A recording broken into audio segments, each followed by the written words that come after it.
Welcome दोस्तों, KLC education में आपका स्वागत है।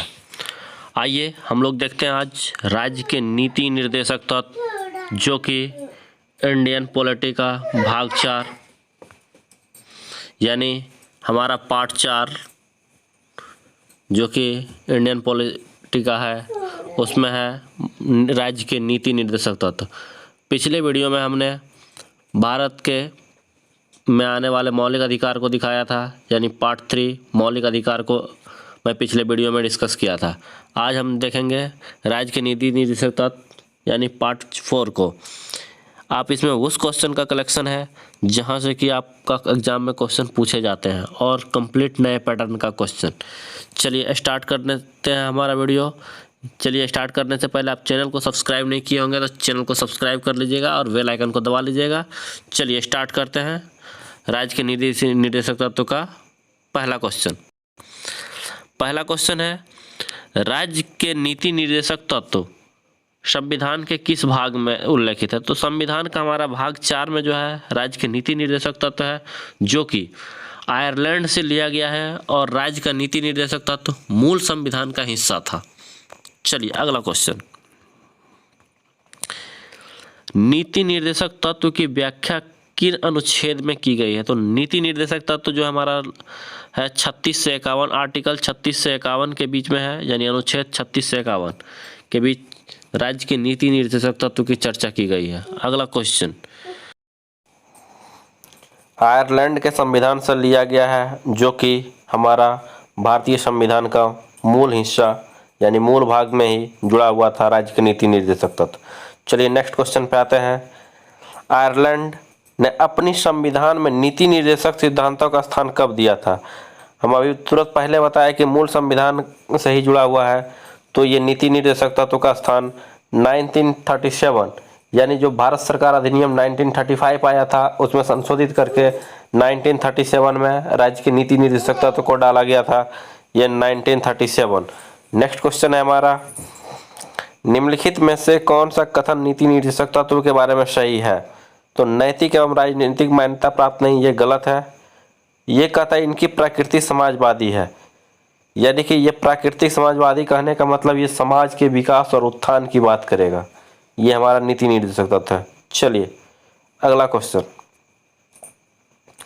नीति निर्देशक तत्वों को किस नाम से बोल सकते हैं? तो नीति निर्देशक तत्व को नागरिक का कर्तव्य नहीं है, यानी निर्देशक प्रवर्तित वाले अधिकार हम लोग बोल सकते हैं नीति निर्देशक तत्व को। नेक्स्ट क्वेश्चन की ओर देखते हैं, राज्य के नीति निर्देशक तत्व किसके लिए आधार है? तो राज्य का नीति निर्देशक तत्व कहता है कि राज्य सरकार यानी सरकार जो है वो वैसी व्यवस्था करे, वहाँ के लोगों को मूलभूत सुविधा प्रदान करे, यही हमारा राज्य का नीति निर्देशक तत्व कहता है। तो यही हमारा आंसर हो गया, राज्य का प्रशासन। नेक्स्ट क्वेश्चन, नीति निर्देशक तत्व को कितने भागों में बांटा गया है? तो नीति निर्देशक तत्वों को 3 भागों में बांटा गया है नीति निर्देशक तत्व को। अगला क्वेश्चन है हमारा, राज्य के नीति निर्देशक तत्व सिद्धांतों को लागू करने के लिए कोई भी नागरिक, क्योंकि ये लोक कल्याणकारी योजना की बात करता है और ये न्यायालय में बिल्कुल ही अपरिवर्तनीय है, यानी परिवर्तन इसके लिए आप न्यायालय में नहीं जा सकते हैं। तो हमारा इसमें है, पहला सर्वोच्च न्यायालय के पास जा सकता है, दूसरा उच्च न्यायालय के पास जा सकता है, तीसरा दोनों के पास जा सकता है, लेकिन राज्य के नीति निर्देशक तत्व के लिए किसी भी न्यायालय में नहीं जा सकते हैं, इसलिए D number answer. Next question, संविधान सभा में निर्देशक तत्वों का निर्माण किसके द्वारा किया गया?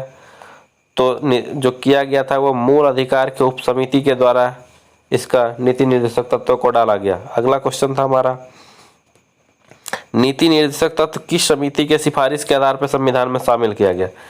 हमारा नीति निर्देशक तत्व स्प्रू समिति के सिद्धांत पे इसको शामिल किया गया था, स्प्रू समिति। नेक्स्ट क्वेश्चन, राज्य के नीति निर्देशक तत्व एक ऐसा चेक है जो बैंकिंग सुविधा की अदा की जाएगी, यह कथन किसका है? कहता है राज्य के नीति निर्देशक तत्व ऐसा चेक है जो बैंक की सुविधा अनुसार अदा की जाएगी। ये के.टी. शाह साहब बोले थे राज्य के नीति निर्देशक तत्व के बारे में। अगला क्वेश्चन था, किसने निदेशक तत्वों को अनदेखी अनोखी विशेषता वाला कहा। तो निदेशक तत्व को डॉक्टर भीमराव अंबेडकर जो थे वो राज्य के नीति निर्देशक तत्व को अनोखी विशेषता वाले कहे थे।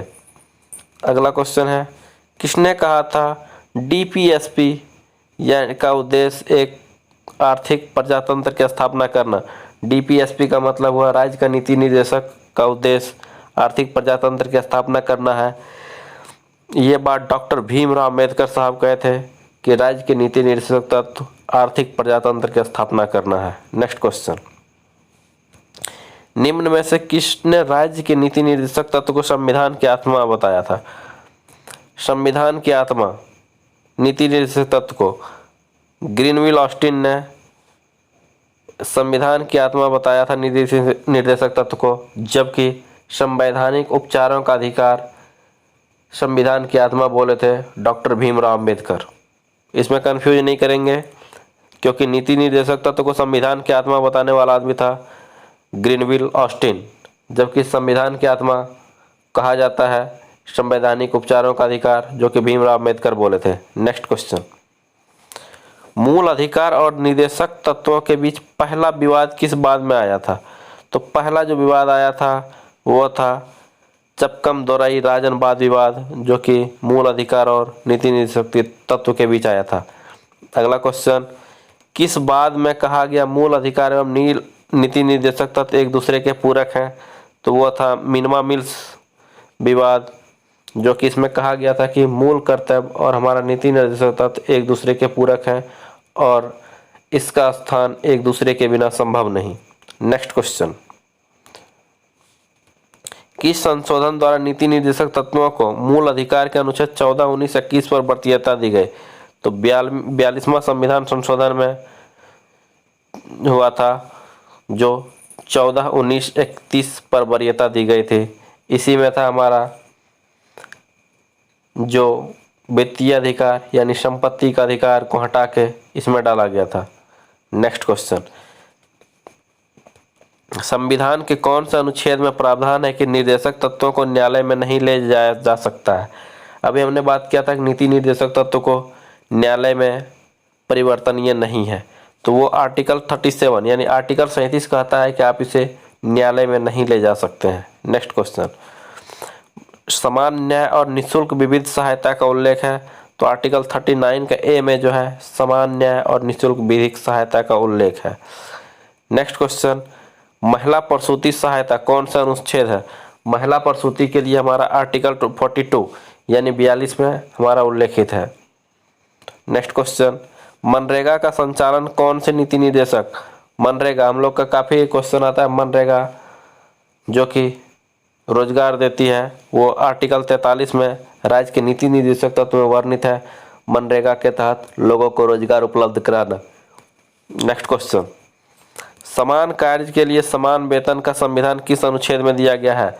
तो समान काम समान कार्य के वेतन का अधिकार जो है हमारा 39 घ में दिया गया है। राज्य के नीति निर्देशक तत्व के 39 घ में कहा गया है कि समान कार्य के बदले सबका वेतन समान होगा। नेक्स्ट क्वेश्चन, किस अनुच्छेद के तहत मूल अधिकारों को शिक्षा का अधिकार जोड़ा गया है।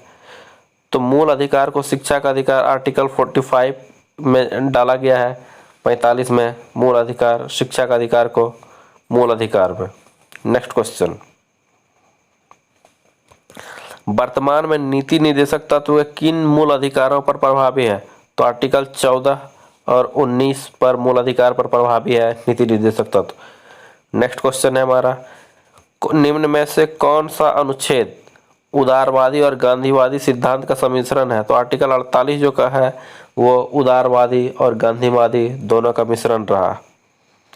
अगला क्वेश्चन, भारतीय संविधान का कौन सा अनुच्छेद समान नागरिक संहिता से संबंध रखता है। हमारा बार बार क्वेश्चन पूछा जाता है समान नागरिक संहिता के बारे में। तो आर्टिकल 45 जो है आर्टिकल 44 जो समान नागरिक संहिता का उल्लेख है।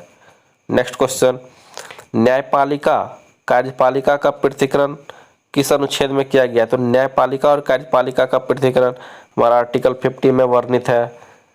नेक्स्ट क्वेश्चन है हमारा, अंतर्राष्ट्रीय शांति सुरक्षा से संबंधित अनुच्छेद। अंतर्राष्ट्रीय शांति सुरक्षा, जो कि राज्य के नीति निर्देशक तत्व यानी राज्य का एक कर्तव्य बनता है कि अंतर्राष्ट्रीय सुरक्षा करें, वो हमारा आर्टिकल 51 में वर्णित है। नेक्स्ट क्वेश्चन, निम्न में से सुमेलित नहीं है। तो हम देख रहे हैं कि आर्टिकल 41 कृषि व पशुपालन का संगठन, ये हमारा सुमेलित नहीं है, बाकी ये तीनों सही है, तो ए नंबर हमारा सही हुआ। इस प्रकार हमारा आज का नीति निर्देशक तत्व का ये फुल वीडियो खत्म हुआ। इस वीडियो के बाद आपको नीति निर्देशक तत्व से की जानकारी से हर क्वेश्चन आपसे एग्जाम में जो आएंगे वो टैली करेंगे। यदि वीडियो अच्छा लगा तो लाइक कीजिएगा, चैनल को सब्सक्राइब कीजिएगा, ताकि आपके लिए और उपयोगी वीडियो मिल सके। इस वीडियो में इतना ही, फिर मिलते हैं अगले वीडियो में, तब तक के लिए धन्यवाद।